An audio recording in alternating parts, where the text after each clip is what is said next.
Hello, my name is Alexander Michulin, and I'm the creative director on Skyforge. My name is Eric DeMilt. I'm a development director at Obsidian Entertainment. Skyforge is a new generation game where the player becomes immortal and, as they perform heroic deeds, eventually a god. Becoming a god is a long process. You have to accumulate a large amount of power, strength. We already talked about several sources of that power. We talked about the Ascension Atlas and equipment. Now it's time to talk about the third source of power. We call it an order. The order system is something I'm very excited to be talking about. It embeds the idea of becoming a god, gaining your followers, developing them, sending them out on missions, enlightening them, all that stuff, deeply into a gameplay system. Player's done enough heroic stuff to start becoming a legend himself and gain followers. These followers will erect a statue to you in the Hall of Greatness, right? Of the tens of thousands of followers you may have, eventually millions at high prestige levels. Certain ones are going to be the ones you're interacting with here in the Halls of Greatness, right? These are going to be your heroes. You'll be selecting these heroes, hiring them to do things for you. Each of these heroes has different professions, so say an architect, a warrior, or healer. These professions are going to influence how these heroes complete missions that you send them on. Say you're sending a hero to deal with a plague, right? You're going to want to send a healer rather than an architect or warrior. So there's this first region where people believe in me. I build a temple there and send my first adept there. My hero that has some skills and can help people. He does some tasks there. And sometimes those tasks are about propagating my order, preaching a sermon, for example. Or it could be about helping people in the region who are defending against the invaders that we're fighting.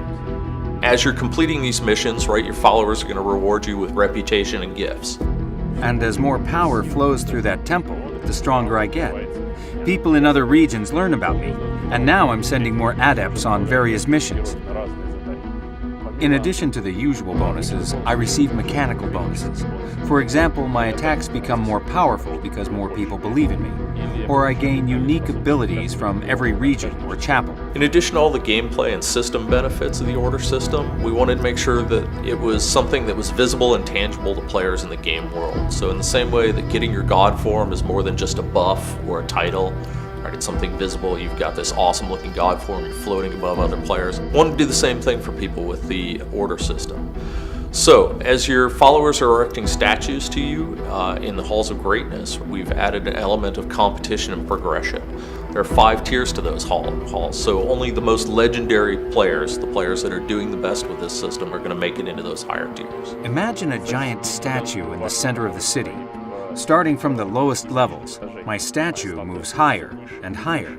If my order is particularly strong, my statue will be under the bright sky, and it will be made of precious stone and display all the colors of the rainbow. I can manage my order not just in the game client, but also through our portal, our site that contains a large number of Skyforge services. I can send my adepts on missions or to collect offerings from the regions without taking a break from my favorite game and continue to play it even during my working hours.